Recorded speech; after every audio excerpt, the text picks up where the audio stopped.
सच्ची और अच्छी पत्रकारिता के लिए हमारे चैनल को सब्सक्राइब कीजिए, नोटिफिकेशन बेल ऑन कीजिए, क्योंकि आपका सपोर्ट ही हमारी ताकत है।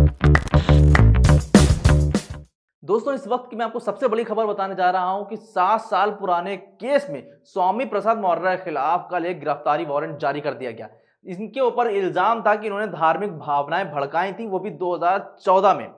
अब जब 2016 में भी एक ऐसे ही आदेश आया था, लेकिन तब बाद में इनको कोर्ट से कोर्ट से राहत मिल गई थी। 2016 में भी ऐसे ही एक हुआ था। मगर अब आप सोचिए कि स्वामी प्रसाद मौर्य के भाजपा छोड़ते ही वो वापस से गुंडे हो गए, वापस से वो मवाली, अगर कहा जाए जो भाषा भाजपा यूज करते हैं, वो हो गए। अचानक से वो जो है, जैसे केशव प्रसाद मौर्य ने कल एक इंटरव्यू में कहा कि समाजवादी अब गुंडों को और मवालियों को अपनी पार्टी में शामिल कर रही है। तो यानी कि अचानक से भाजपा को छोड़ते ही स्वामी प्रसाद मौर्य गुंडे हो गए हैं। उनके खिलाफ 7 साल पुराने केस में गैर जमानती वारंट जारी कर दिया गया है। किस हद तक के भाजपा गिर गई है, सोचिए कि उसको हजम नहीं हो रहा है कि स्वामी प्रसाद मौर्य कैसे उनको छोड़ के गए। यानी कि पहले जब तक के स्वामी प्रसाद मौर्य भाजपा में थे, तब तक के पाक दामन थे, लेकिन जैसे ही छोड़ा वैसे ही वो गुंडे हो गए। और तो और एक खबर और मैं आपको बताऊंगा कि सुप्रीम कोर्ट ने हरिद्वार धर्म संसद जो हुई थी उत्तराखंड में और बाकी जगहों पर, उसको लेकर क्या कहा है। मोदी सरकार की और धामी सरकार की खटिया खड़ी कर देने वाला यह आदेश जारी कर दिया है सुप्रीम कोर्ट ने। और इसके बाद अब काफी हलचल मच चुकी है, जितने भी ये नफरती चिंटू थे। तो पहले आपको बता दें हरिद्वार की खबर के बारे में, फिर हम लोग डिटेल में बात करेंगे स्वामी प्रसाद मौर्य की। आपको बता दें कि हरिद्वार मामले में जो याचिका दाखिल की गई थी, हमने आपको बताया था कि उसको सुप्रीम कोर्ट ने स्वीकार कर लिया था। उसकी कल सुनवाई हुई और कल सुनवाई में जो सुप्रीम कोर्ट ने कहा वो काफी मजेदार था। 10 दिन का नोटिस जारी कर दिया है और 10 दिन के अंदर जवाब देना होगा धामी सरकार को और प्रधानमंत्री मोदी की सरकार को, और साथ ही साथ उन सभी को कि जिन्होंने एफआईआर तो दर्ज की मगर किसी तरह की कोई कार्रवाई नहीं की। जहां पर मुसलमानों को काट देने की बातें होती हैं और तो और वहां पर शस्त्र में जयते का नारा दिया जाता है, यहां तक एफआईआर भी होती है, नामजद एफआईआर होती है, मगर एक की भी गिरफ्तारी नहीं होती है। मगर कोर्ट ने इसको संज्ञान में लेकर जो बात कही है वो काफी दमदार बात है। 10 दिन का उत्तराखंड सरकार को और केंद्र सरकार को नोटिस जारी किया गया है इस मामले में।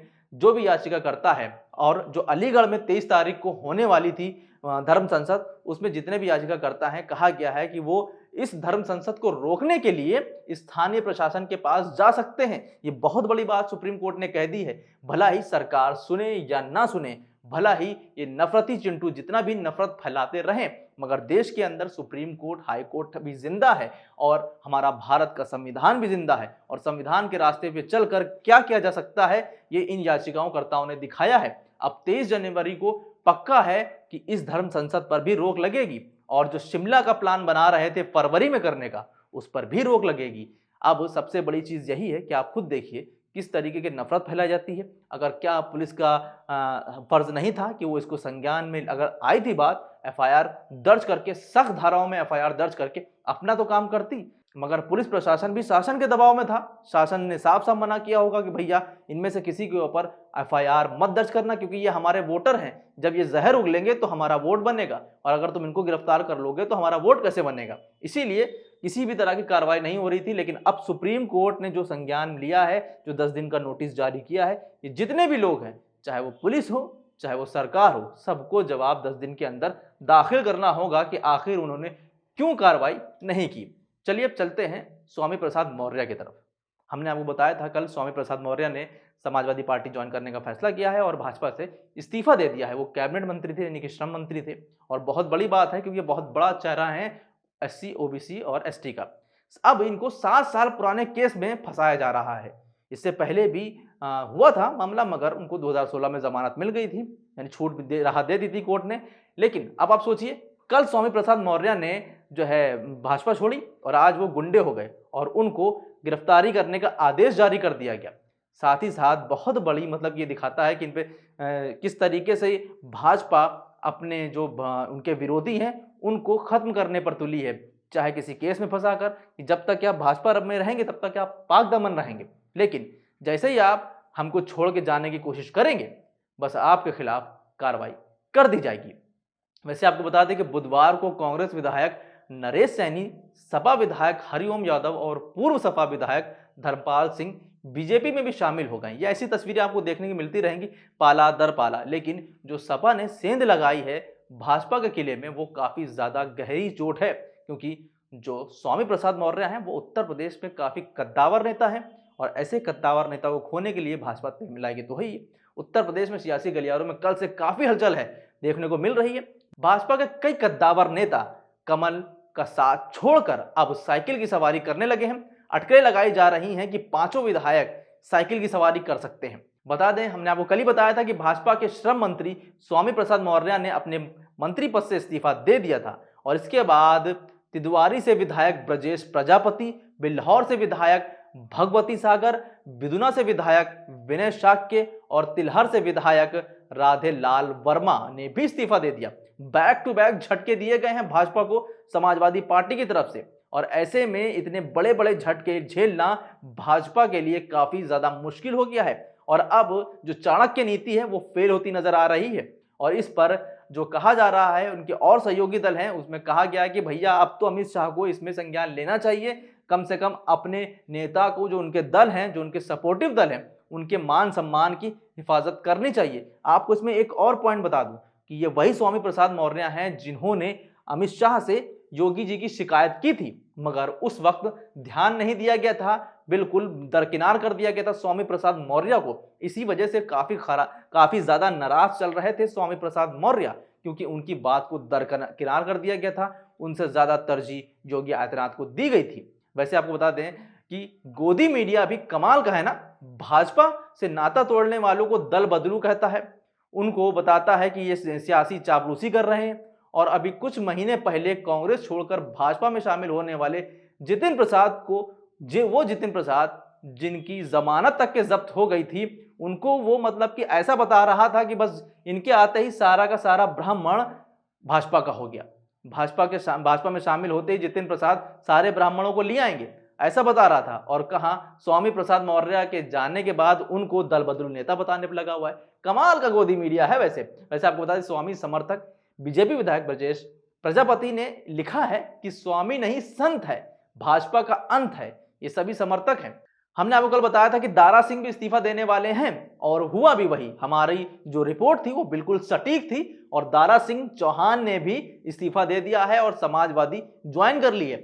और इसी के साथ समाजवादी के जो राष्ट्रीय अध्यक्ष अखिलेश यादव, उन्होंने ट्वीट किया और लिखा, अनवरत सेनानी श्री दारा सिंह चौहान जी का सपा में सम्मान, हार्दिक स्वागत एवं अभिनंदन। सपा व उसके सहयोगी दल एकजुट होकर समता समानता का आंदोलन के चरम पर ले जाएंगे, भेदभाव मिटाएंगे, यह हमारा समेकित संकल्प है। सबको सम्मान, सबको स्थान, यानी कि सबका विकास, जो सबका साथ का जो नारा था उसको समाजवादी ने थोड़ा उलट करके सबको सम्मान सबको स्थान का नारा दिया है और हैशटैग लगाया मेला होबे, यानी कि सभी मिलजुल कर चुनाव लड़ेंगे। स्वामी प्रसाद मौर्य, ये राजनीति में खलबली क्यों मची हुई है इसको भी समझिए। स्वामी प्रसाद मौर्य यूपी राजनीति में ओबीसी का सबसे बड़ा चेहरा माने जाते हैं, 5 बार के विधायक हैं। मौर्य ने मायावती की बसपा छोड़ने के बाद 2017 में बीजेपी ज्वाइन की थी। मौर्य ने अपने लिखे पत्र में कहा था कि मुख्यमंत्री योगी आदित्यनाथ के मंत्रिमंडल में श्रम व सेवा योजन व समन्वय मंत्री के रूप में विपरीत परिस्थितियों व विचारधारा में रहकर बहुत मनोयोग के साथ उत्तरदायित्व का निर्वहन किया, लेकिन दलित, पिछड़ों, किसानों, बेरोजगारों, नौजवानों व छोटे लघु एवं मध्य श्रेणी के व्यापारियों का घोर उपेक्षात्मक रवैये के कारण यूपी कैबिनेट से इस्तीफा देता हूं। आपको बता दें कि मीडिया रिपोर्ट्स के मुताबिक स्वामी समेत 45 अन्य नेताओं का टिकट बीजेपी काटने वाली है, जिससे नाराज होकर स्वामी प्रसाद मौर्य ने पहले ही इस्तीफा दे दिया। अब जैसे ही ये टिकट कटेंगे, भाजपा से ये 45 नेता भी अपना इस्तीफा सौंप देंगे और जिसकी कवायद शुरू हो चुकी है। लगातार सारे के सारे एक से बढ़कर एक नेता अब भाजपा को, यानी कि कमल का साथ छोड़कर साइकिल की सवारी करने शुरू कर चुके हैं। एनडीटीवी की रिपोर्ट के मुताबिक करीब 2 माह पहले मौर्य ने केंद्रीय मंत्री अमित शाह से शिकायत की थी योगी आदित्यनाथ को लेकर, लेकिन इसको नजरअंदाज किया गया। इसी से काफी नाराज होकर भी ये फैसला लिया है स्वामी प्रसाद मौर्य ने। आपको बता दें कि विधानसभा में बीजेपी की ओबीसी वोट दिलाने वाले अगर कोई था 2017 में, तो वो स्वामी प्रसाद मौर्य थे। जो ओबीसी का वोट इनको मिला था, जैसे कि हमने आपको 69,000 शिक्षक भर्ती में कहा भी था कि वोट जो 69,000 शिक्षक भर्ती मिला है वो स्वामी प्रसाद मौर्य की ही देन थी। लेकिन अब उनके जाते ही भाजपा में खेमे बहुत ज्यादा हलचल हो चुकी है। अब आपको खेल समझिए, यहाँ पे ये सारा खेल जो है किसका रचा हुआ है। ये सारा खेल अगर किसी का रचा हुआ है तो ये वो शख्स है जिसने महाराष्ट्र में सारा खेल रच के सारी की सारी चाणक्य नीति जो है पछाड़ दी थी, और उसका नाम है शरद पवार। एनसीपी अध्यक्ष शरद पवार भी जो है गठबंधन में है समाजवादी के साथ, और उनका मानना और है कि बीजेपी से अभी 13 विधायक और जाएंगे और उसका साथ छोड़ देंगे भाजपा का। भाजपा के आला अधिकारियों ने स्वतंत्र सिंह, केपी मौर्य और नाराज नेताओं को मनाने के लिए कहा है, लेकिन कोई मानने को तैयार नहीं है। हालांकि ये तो आने वाला वक्त ही बताएगा कि स्वामी प्रसाद के पार्टी छोड़ने से कितना नुकसान होना है और किसको फायदा होना है। लेकिन जितनी तस्वीरें आ रही हैं उससे साफ जाहिर है कि समाजवादी दिन प्रतिदिन अब भाजपा से ज्यादा मजबूत होती दिख रही है। फिलहाल आपका क्या कहना है इस पूरी खबर पर, हमें कमेंट करके जरूर बताइए। देखते रहिए ऐसी खबरों के लिए इंडियन पत्रिका। हमें मजबूत कीजिए ताकि हम आपको सच्ची और अच्छी खबरें दिखा सकें, क्योंकि हम चाटुकार नहीं हैं। नमस्कार, खुदा हाफिज, जय हिंद।